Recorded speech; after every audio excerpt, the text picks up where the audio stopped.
More SEC coach firings. We got playoff rankings and some sneaky matchups this week in Week 11 of the SEC. Locked On SEC Squad. Roll along. You're talking ball with the SEC Squad. From Alabama to Tennessee, from Georgia to Oklahoma, from Auburn to Texas, it's the local experts of the Locked On Podcast Network bringing you scoops, breakdowns, and the most comprehensive preview of the upcoming SEC weekend. It's the SEC Squad, and we have a seat for you. Hurt feelings and thin skin are prohibited. Squad up, you're part of the SEC Squad. What's up, everybody? Welcome into the SEC Squad. Sit back, grab your favorite beverage, and join us as we get you ready for another week talking all things SEC. And today's episode is brought to you by FanDuel. Right now, new customers can bet just $5, and if your bet wins, you'll get $300 in bonus bets to use across the app. Download the FanDuel app today. Let's welcome in our squad this week. We've got John Miller, Locked On Mizzou. We're in a Knicks hoodie for some reason. We got Stephen Willis, Locked On Ole Miss. He's doing it right. He's got the Rebel gear on. We got Jimmy Stein, Locked On Bama. He's got the little A there on his whatever that is, quarter zip. And then Corey Burton, Locked On Vandy, rocking it from Nashville. I'm Chris Gordy, Locked On SEC. And gents, we got plenty to get into, but let's start as we do every week. Very quickly, just give us a prediction about your team this week if your team is playing. John Miller, we'll start with you. Well, I predict that Missouri better keep its quarterback healthy. We're down to our last scholarship one. Matt Zollers showed a lot of potential and really kind of juiced the Missouri offense a little bit after Pribula. Bo Pribula, of course, got hurt against Vanderbilt. So it's going to be interesting. Missouri getting a lot of respect here as a 6.5-point underdog at home against an undefeated Texas A&M squad. Could Missouri be the spoiler here down the stretch? I don't know. It's going to be up to that quarterback position because that defense is legit. Yeah, fresh off of Halloween weekend, Zollers sounds like something you found in your candy bag. Stephen Willis, give me a prediction for Ole Miss this week. Well, Ole Miss plays the Citadel, so hopefully you see a lot of Logan Diggs and Austin Simmons get some reps and gets everybody out of the game pretty quickly because this November to remember is going to continue on. Yeah, real quick, when we get to those game previews later, don't think we'll be doing much on the Citadel, Stephen. We'll just put that out there. Jimmy Stein, give me a prediction for Bama this week. I think a fired-up LSU team, almost a rejuvenated one with Brian Kelly. I'm expecting an LSU team to play really hard, and I think the difficulty in the game is going to be you don't know what they're going to do, especially on offense. Brian Kelly's gone. The OC is gone. The running back coach is now the head coach. A play caller has kind of been the tight ends guy. There's going to be some wrinkles how Alabama defensively adjusts in game to what LSU is doing. It's going to be a big surprise. Adjustments will decide who wins this game. Yeah, good news for Bama, it's at home because we could see an LSU team actually live up to its potential this week, and that would be trouble for Alabama. So we'll see. But ding dong, the witch is dead. Brian Kelly's gone. Hey, Corey Burton, give me a prediction for Vandy.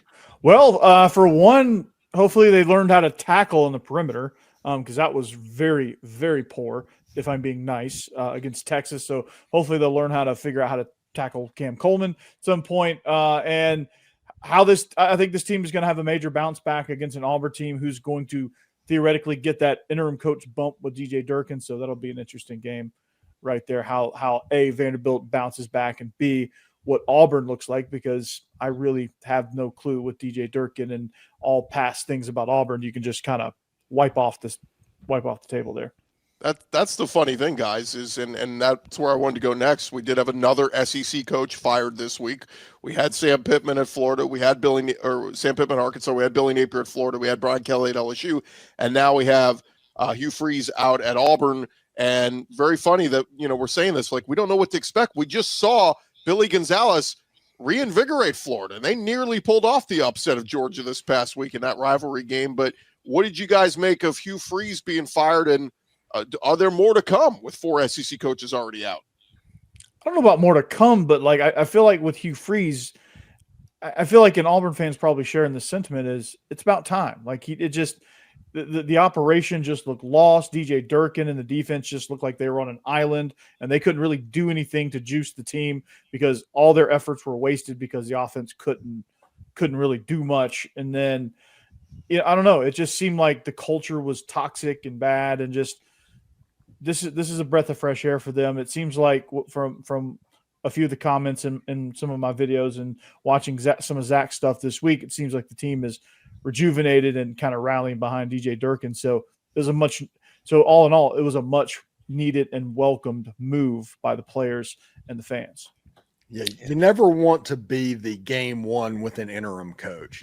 That's just the fact. LSU, Auburn, you're going to get a good effort. You want to be a game 3 against an interim coach because that's when they start packing it in just a little bit. Now, the good news for Auburn is Derek Nix is going to get to call plays, which is what he was supposedly hired to do. So I'm interested to see exactly what that would look like. I know DJ Durkin said they're going to attack. Let's see what that looks like. I think with an SEC fan base, guys, you need to be able to sell the fans, the people that financially support the program and to some extent literally pay the players. You have to sell them on results or hope. And Hugh Freeze had neither at the end. I think Auburn fans they didn't see any positive results and had very little to zero hope that it was going to get better. I think this was something that had to be done. Yeah, it's going to be interesting to see, what happens with these teams moving forward. Before we get into this week's matchups, guys, let's get into we did have our first batch of college football playoff rankings, and like I had somebody tell me many years ago, if you're paying that much attention to the first batch of playoff rankings, you get a hobby because they don't mean jack in the grand scheme of things, but it is to get excited and kind of look. And as we look at it, guys, there were 6 SEC teams in the top 12. Vanderbilt's still holding strong at 16. Yeah. They have the chance that they went out, they could get in. Missouri, I don't know, John, at 22, even if they went out, it would only be 1 ranked win. I don't know if that'd be enough to get them up there, but they could be in the conversation if other teams fall behind. And I was a little surprised Tennessee coming at number 25 with the 3 losses already, but what did you guys make of the rankings? Go ahead, John. I'm sorry, I was just going to say, I would still even be a little bit surprised if Missouri wasn't at least right on the cusp. If they go 10-2, you said 1 ranked win. Well, they would beat, in that scenario, hypothetically, they would beat Oklahoma and Texas A&M, Oklahoma on the road there. I got to think Oklahoma's probably ranked at that point. We'll see. I don't know. But to your point, yeah, I mean, the spots are getting really thin for sure. If you're an SEC fan and you're wanting to get 5 bids in potentially, looking like 4 is very likely. Potentially 5, well, you got to root against the Big 12. Right now, the ACC is looking like a 1-bid league. If the Big 12, if there's a little bit more chaos, specifically with BYU and Texas Tech, of course, maybe they're a 1-bid league too. In that scenario, maybe you get 5 in if you're the SEC. Obviously, if you're a Missouri fan, you're a Vanderbilt fan, you're on the bubble, if you will, and you kind of got to win out. You may want to root against the Big 12. Yeah, they already do that anyway, so. Yeah. Well, yeah, sure. As a former Big 12 guy, yeah, those people like to talk a lot of smack in my comments. They do so, talk a lot of smack. Yeah, they do talk a lot. Listen, Ole Miss fans after that, they immediately said, hey, can we sign this in blood and get this? Because starting off with Virginia at home and then moving on to the Sugar Bowl to play Texas A&M, all Ole Miss fans would be extremely excited about that. One thing that I'm interested about is they might call it a 12-team playoff, but number 11 and number 12 did not make it in because Memphis is not even ranked. And then Virginia is ranked like 14th. So you've got 2 bid stealers essentially so far early on, and Oklahoma has Bama. Basically, that game might be a playoff elimination game one way or another. Yeah. Well, that's what Tennessee, Oklahoma was this past week. And Tennessee did not respond at home, losing in Knoxville. So that kind of took them out proverbially. But you're right. I mean, it is, we tried to do this whole thing that we corrected. Remember last year was like, well, if you win your conference, you move to the front of the line. And we all realized how stupid that was. So they corrected it. Well, guys, when I look at the rankings, we need to just do the 1 through 12. Like, what's wrong with 1 through 12? Why do we have to still go, well, if you're the ACC champ, you still got to get in? Oh, we got to give the group of 5 a chance. How about the group of 5 earn it? Go undefeated as a group of 5 team and play a tough non-conference schedule. Like, to give me, them their own insanity. tournament. Give them their own tournament. I would watch that. I would watch Memphis and Boise State. Yeah. Yeah, give them their own tournament. I mean, I think every other level of college football has their own tournament. Why not just split Division I into 3 tournaments?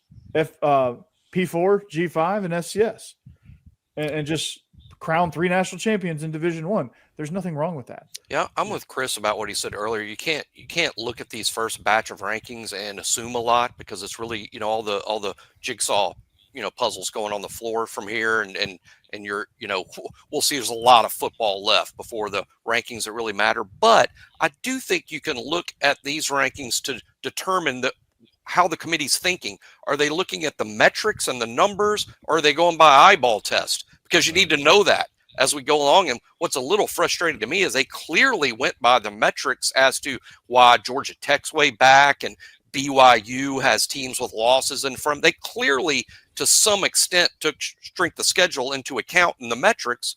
But 1, 2, 3, Ohio State, Indiana, and Texas A&M, it seems they went by eyeball test there. They feel that, I think the committee chairman said last Tuesday, we think A&M's not as good defensively as Ohio State and Indiana. That's what he said. They're going by eyeball test as to the 1, 2, 3, but seem to be applying the strength of record and strength of schedule metrics further back. So it's a little inconsistent and confusing to me, but that's kind of how the committee has always been. Mm-hmm. I'm glad that Oregon fell back, because Oregon's best win is against Northwestern, and they got absolutely dog walked by Indiana. So if they would have been 5th or 6th or 7th, that would have been a signal to that the committee is doing the stuff that they were doing last year. But them at 9, it kind of feels like the right place. Yeah, and Ole Miss getting some love too. I mean, they were number 7 in the AP and coaches poll, but number 6 in the playoff committee's poll. Good. Yeah, I was just going to say, just getting back to the group of 5 discussion a little bit, I wonder if we might start thinking about a cutoff at a certain point. Like, you have to be in the top 20 to get that automatic bid as a group of 5 in the playoff rankings, whatever that cutoff might be. I don't think that's the craziest idea in the world, but I like your all's more radical approaches, at least for a thought too. Maybe you do break it off into even more tournaments. More. I mean, think of the recruiting. Think of the recruiting. Think of like what those G5 programs could do money wise, recruiting wise. Like, hey, you can come win a national championship at Ohio University. The recruiting there would be outstanding. Even more absurd, a year ago, the group of 5 champion, Boise, had a bye. They had a bye because they were among the top 4 highest ranked conference champions and had a bye. And while I do appreciate the job that Boise's done, I do think they're legitimately good with some dudes like Ashton Jenny. The quarterback was a good player. There were probably Power 4 teams not in the field that would beat Boise straight up on a neutral field. And they had a bye. And you look at the way it's set up, Memphis traveling to Athens, Georgia, that's basically a home game for the Georgia Bulldogs that you don't have to pay attention to. Georgia would win that game by 3 or 4 touchdowns if that game was played in Athens. And wouldn't it be better if Memphis had a chance to win a national title because they deserve that instead of being a sacrificial lamb to one of the most talented teams in the entire country? I mean, it's kind of like the states where there's 5 or 6 different state champions and the states where there's only one state champion. That's kind of the argument here. Yeah. I mean, Texas has got 6A. I wouldn't be shocked if they're going to have 12A. 7. I think Texas has 7 class. Georgia used to have 7 classifications. They've bumped one back. Tennessee has 6 classifications somehow. Tennessee should not have 6 classifications. I forgot I was talking to Mr. High School Football in Mississippi has 7. Tell me there's 3 million people in that state, and there's 7 classifications. Well, gents, all this is going to figure out in the wash the next couple of weeks, and we got some games to react to and preview coming up this weekend. That is coming your way next right here. SEC Squad talking more ball coming up next. Playoff action football would be amazing. Ooh, yeah.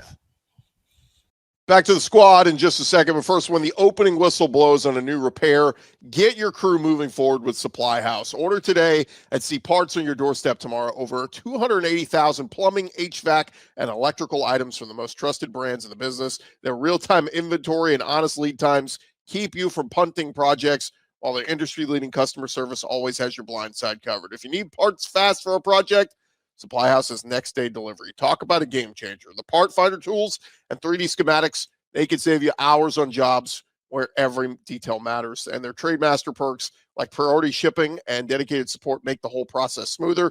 Join the free Trademaster program today and score serious perks like priority shipping, lower prices, and a dedicated support line. Visit SupplyHouse.com, sign up for free, and use our code SHCollege5 for 5% off your first order. That's at SupplyHouse.com. Real people, real service.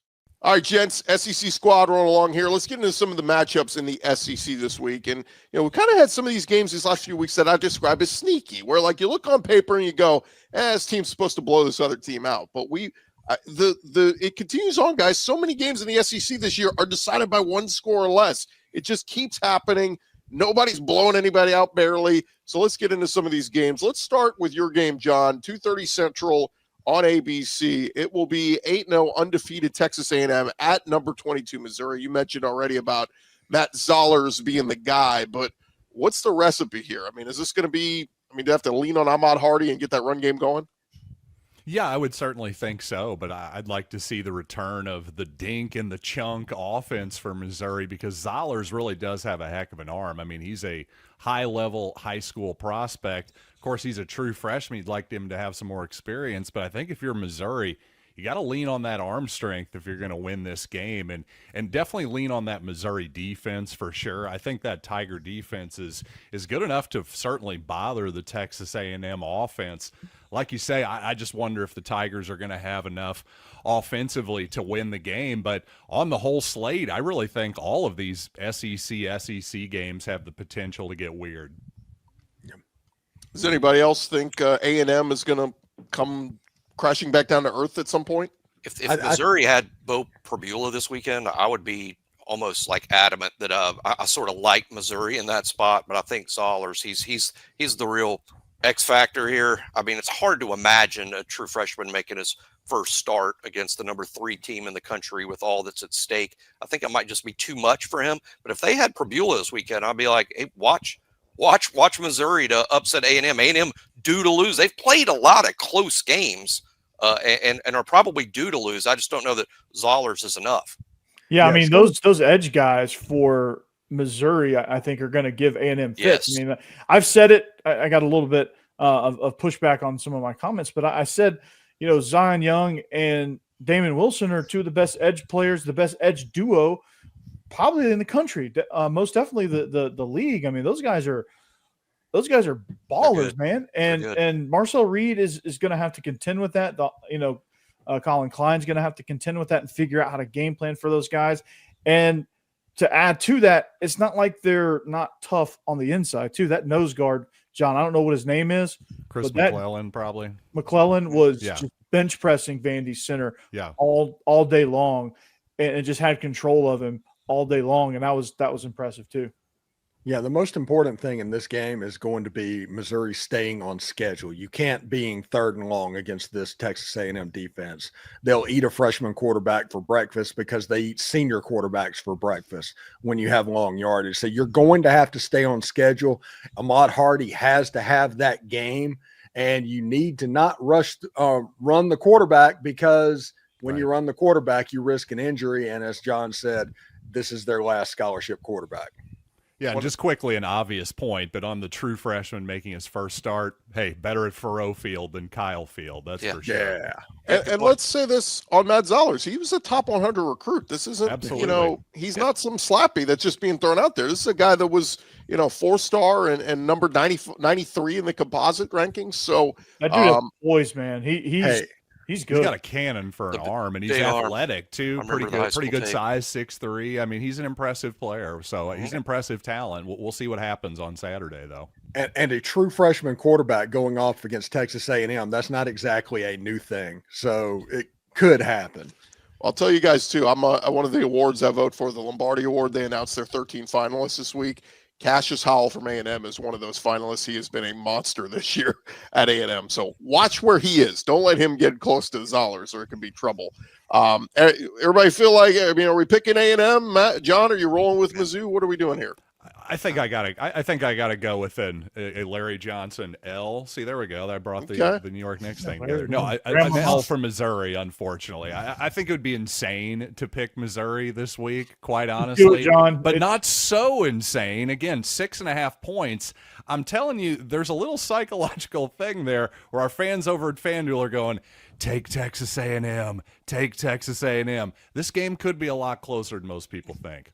Yeah, I think it'll be close. I think it'll be close. And I think I'll be saying, boy, if they had Prbula, they might have won that game. And if Texas A&M loses one game, if they lose to Missouri, they're going to lose two. Yeah, and don't forget they made mistakes in that LSU game before that second half blowout. I mean, they had a blocked punt. I mean, they had a bunch of stuff go wrong in that game. Let's get to this one real quick, guys. 3:00 Central on the SEC Network is 4-5 Auburn at number 16 Vandy and Corey. Game of the week, baby. Game of the week. It's like we said, we don't know what the hell. I don't even know who Auburn's starting a quarterback yet, but we'll see what happens. But man, it's Vandy's got to get back. It's the second straight year, Corey. They finished the Texas game going, if we had just had 3 more minutes in that game, we'd probably win it. Yeah, exactly. I mean, they can't start the first 3.5 quarters getting blown out either. I mean, that's just that can't happen. But I think one of the things they found was that maybe they don't have to be this ball control 55 play, run it all the time team. I mean, they found some things in the passing game against Texas, surprisingly, that I think they could use going forward, because this is going to be a really important 3-game stretch for them with Auburn and then a bye week, then Kentucky and Tennessee, to potentially have a chance at making the playoff field. You look at it and you have to say, okay, if they can have Eli Stowers go for $150 again, like this game will be a walk. And if they could just start faster, if they can just tackle better on the perimeter, if they could just make Auburn try to earn it. I don't know who's going to play quarterback for Auburn. I have to think that it's not going to I know the effort's going to be there, but the execution, I don't know that the execution just magically improves drastically.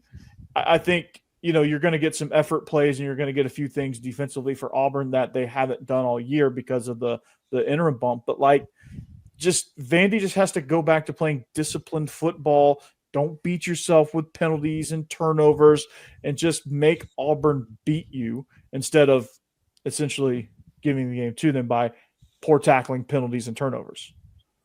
The one thing that scares me in this game for Vandy is Texas and Steve Sarkisian kind of got in his bag in the early part of that game, and there were weapons on the outside, the tackling in space. It looked like you could kind of out-athlete at times Vanderbilt on the outside. And whenever you have Cam Coleman, when you have Eric Singleton and those dudes on the outside, that is a potential caution point for the Vanderbilt Commodores. Yeah, and they've played in other games, they've played those fast screens and they've played those slants really well. Against Missouri, I think they played the fast screens pretty good. They came. I wanted Missouri to throw a lot more of them against Vanderbilt, but I know I'm surprised you didn't. But Vanderbilt, I think, played those really well. I think they played them really well against Alabama. They didn't cover the deep stuff much against Alabama, but I think they played the shorter stuff a lot better and a lot tighter. But they didn't get after Arch. They didn't make things difficult for Arch until midway through the fourth quarter. And that's a problem too. You've got to force, because Jackson Arnold, if he's the starter, presumably, he can make some mistakes if you get after him. I don't know enough about Ashton Daniels to know what he would do, because the offensive line play was just so atrocious against Kentucky that didn't really matter. Yes, I was one of the sickos that watched that game. Me too. But it's I don't know. You have to just scheme wise, they've been able to play out of their athletic mismatches in a lot of their games. Against Texas, they were just that first play hit for a touchdown, and I just think they were shell shocked and just couldn't recover. Well, I don't see how Auburn scores. I don't think Auburn's going to score enough points to win the game, and Vanderbilt's a difficult prep even for DJ Durkin, who's doing a good job. I love that stat this week. It's shocking. The only 3 teams have given up 24 points or less all year: Indiana, Ohio State, and Auburn. Defensively, this is a good team. They're good, but they just cannot score. They won't score enough points to win in Nashville, not against that Vanderbilt defense. I was going to say, if the defense shows up and they play, I mean, DJ Durkin making a case for being the permanent coach there at Auburn. This would be a big one if he could find a way to win it. Go ahead, Joe. Yeah. Yeah, I was just going to say, I think I agree with Jimmy. I don't want to overrate the fired coach, new coach, interim bump here on just the 1 week here. I agree with Jimmy. I just don't see Auburn suddenly is going to find a bunch of points and first downs that they haven't had the last few weeks. I just don't see it. Or all year, really. Yeah, exactly. The one thing that Auburn could do, and it wouldn't surprise me, and the way that Auburn might win this is short field off of a fumble, a punt return for a touchdown, something like that could helps the offense to where Auburn gets above 24 points. That's probably the goal in this game. Get above 24 points. And if you could do that, you'll likely win the ball game. But I don't think that Auburn can do that. No. When we return, fellas, we got a couple more to touch on, including the big one for Jimmy. Normally a big one, LSU Bama. We'll talk about that coming up next. More squad action in just a sec, but first, NBA is back. No better place to get in on all the action than with FanDuel, the official sports betting partner of the NBA. Even if you miss the start of a game, you can jump in. They got live betting. They've got, of course, if you want to ride the hot hand, FanDuel, they got live bets from everything from who will score next to fourth quarter comebacks. Of course, they got all the pro action as well, college football. We tell you every week about some of the big SEC lines. If you want to get in on it and you haven't done it yet, might I recommend our friends at FanDuel. Keeps every game exciting, especially when your team is making that late push in a game. I love the upset picks. If you like a big upset in the SEC this week, you can make that over at FanDuel. Right now, FanDuel giving new customers $300 in bonus bets when your first $5 bet wins. Head to FanDuel.com, sign up, and play your game with FanDuel. They are the official sports betting partner of the NBA, FanDuel.com.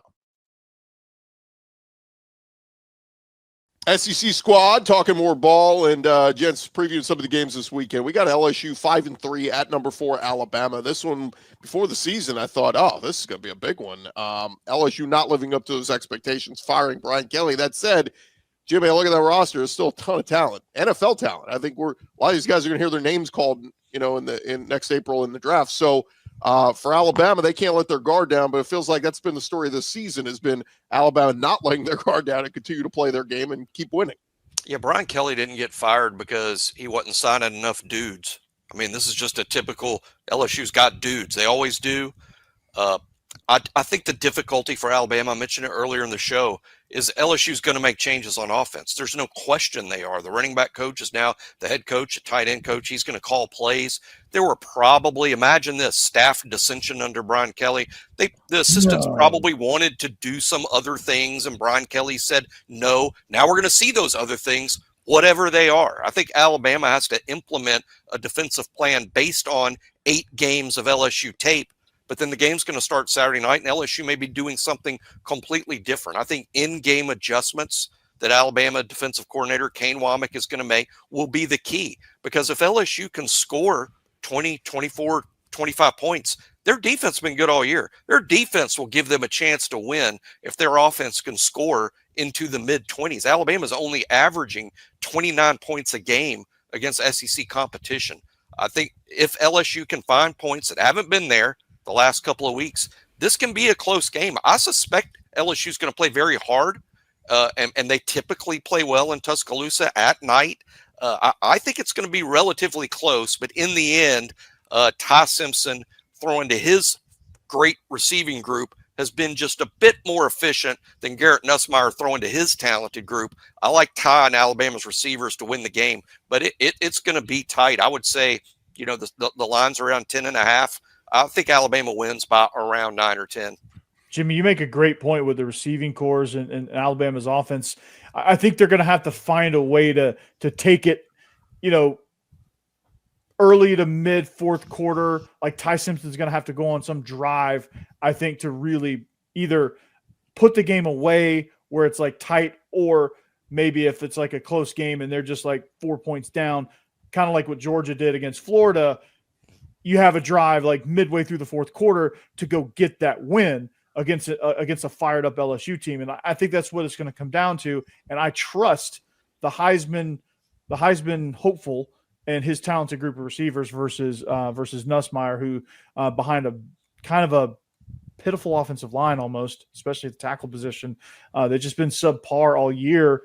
I don't know if that magically changes either. But I think Alabama in an edger here for this game. It's going to be, thankfully, it's going to be at home for the Crimson Tide.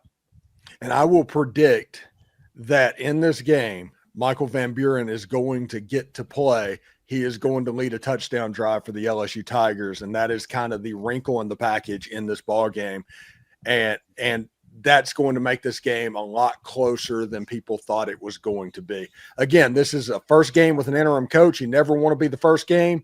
Frank Wilson with UTSA, they did some stuff interesting back in the day going on. He likes to run the football. LSU has trouble running the football, so they're probably going to try and scheme some runs and stuff like that up this week. Yeah, I was going to say, you said LSU trouble running the football.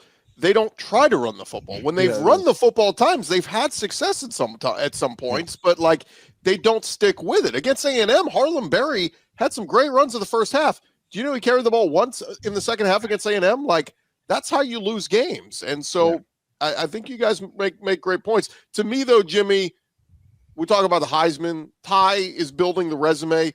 This would certainly be one to really start to put up those stats. I know that's not the end-all, be-all, but Heisman's still very wide open. This would be a big one for Ty to have a big game and really start to move up that and solidify himself as tops in a lot of people's minds. Yeah, he doesn't put up PlayStation numbers. I don't think that's his thing. I think what separates Ty maybe from the other quarterbacks is just simple efficiency. He's still thrown one interception. I mean, we're going into game 9. There's just been one pick for a first-year starter. It's not John, like he's doing – or Jimmy, I'll do it for you.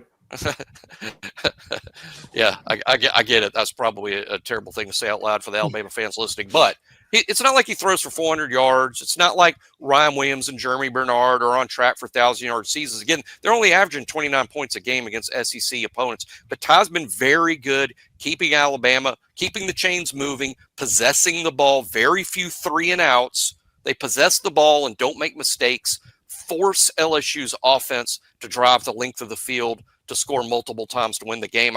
I like Steven's kind of prediction about Michael Van Buren playing a driver or two and driving and scoring. I mean, I can see that coming. There will be changes on LSU's offense. I think that's the certainty. What's uncertain is what will those changes be?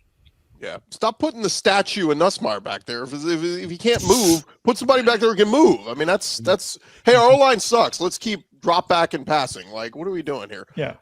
Nussmeier killed back we got 2 other games, guys, so I'll just put it up to whoever. If you feel strongly about either of these. Georgia, Mississippi State. Anybody got a vibe? Good for State. They finally got an SEC win, and this is in Starkville. Yeah, this is going to be for Georgia. It's going to be interesting for them to go down in that environment. I mean, they've been struggling early in games defensively, and I mean, they're getting a little bit better, but like it's going to be kind of tricky if they get down with all those cowbells. I'm not saying that they won't win the game, but like it'll get kind of tricky. But again, Mississippi State's going to have to win it in the fourth quarter because it's like that Undertaker meme where he just pops up out of the coffin. Like that's Georgia in the fourth quarter, seeming like so. I mean, that's going to be one to kind of keep your eye on where you're like, oh, Mississippi State, oh, and then all of a sudden you look at it again, it's like, oh, yeah, Georgia woke up. Corso was always saying closer than the experts think. I mean, I can see that happening here. It would be truly shocking for Georgia to lose in Starkville. I don't see that happening, but I see Mississippi State keeping it close. Yeah, it was the truth last year, and Georgia was like 20-point favorites or something. So, yeah. It'll be interesting. I think Mississippi State scored 30 in Athens last year, and Mississippi State's going to be jacked up. It's at 11 o'clock right after that Florida game. I mean, feels like everything's in Mississippi State's favor to at least make this close game, but I do not think they are at the point where they pull off the upset. So give me Georgia in that game. Not that one. Chauncey Bowens is an absolute unit. Yeah. Blake Shapen said this week, though, their goal is to get to a bowl game. Mississippi State's 5-4. They just need one more. If they got it over Kirby Smart, they'll throw a parade there in Starkville. Yeah, there's nothing more dangerous in the Egg Bowl than a 5-win team. Right. One more, guys. Florida, Kentucky, a battle of 3 and 5 teams. One coach already fired, another one trying to get fired at Mark Stoops. But anybody got a vibe on Florida, Kentucky? Gross. Really? Hey, this Kentucky team is figuring out how to create rock fights, and this game is going to be a rock fight. I could It's see like- either team winning this game. Either team could win this game. And I wouldn't have said that before Kentucky. Kentucky played hard and beating Auburn, pretty good on defense. Florida's pretty good on defense most of the year. I'd see either team winning this game. I would slight edge to Florida just because they've got more players. When it comes to playing hard, both these teams are outstanding, but like the execution of everything and just putting enough plays together to go win a game, it just I don't see it, man. But Florida is more talented of a roster, and I think that'll actually play out. Cutter Bowley's good, but this Kentucky team is just not. I just don't think they're ready to just win games outside of what they did last week. 10 points is not gonna. That's not going to win you any other game. Week. No, they're going to have to win.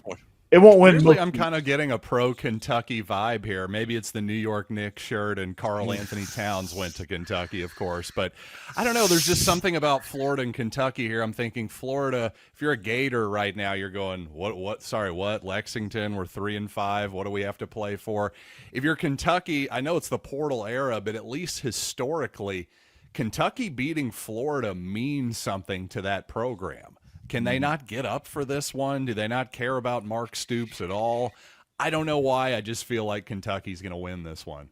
Yeah, they went 30 years without beating them, and then they finally have beaten them a couple times. Yeah, Steve, unleash your joke. Yeah, Dan Mullen ruined my favorite joke of all time, and that was the Atlantic will defeat Florida before Kentucky. All right, Steven, on our way out, Solid. you get 20 seconds to talk about Citadel Ole Miss. Go ahead. It's going to be a sloppy game. Trinidad Chambliss needs a couple more reps to get ready and get his timing back of what's going on. Get Kejuan Lacey out of the game, play defense. It might be sloppy, win the game, move on to Florida. Ole Miss by 1 million. Yeah, you're a top 6 team. That's the only reason I gave you that. If y'all were 500, we wouldn't even mention that. Yeah. Heck, on my show, I'm talking Florida Gators this week. So, yeah. There you have it. Well, gents, it's going to be a fun week. It sucks when we get to week 11 because it's like, God, we only got a few more weeks left of this. But it's going to be fun. It's going to be exciting, especially if your team is still alive for postseason play. For John Miller, Stephen Willis, Jimmy Stein, Corey Bird, I'm Chris Gordon. It's been our Locked On SEC squad. Come on back and see us next week. Peace. We could talk football all year long, though. Is that allowed? It's definitely not frowned upon. That is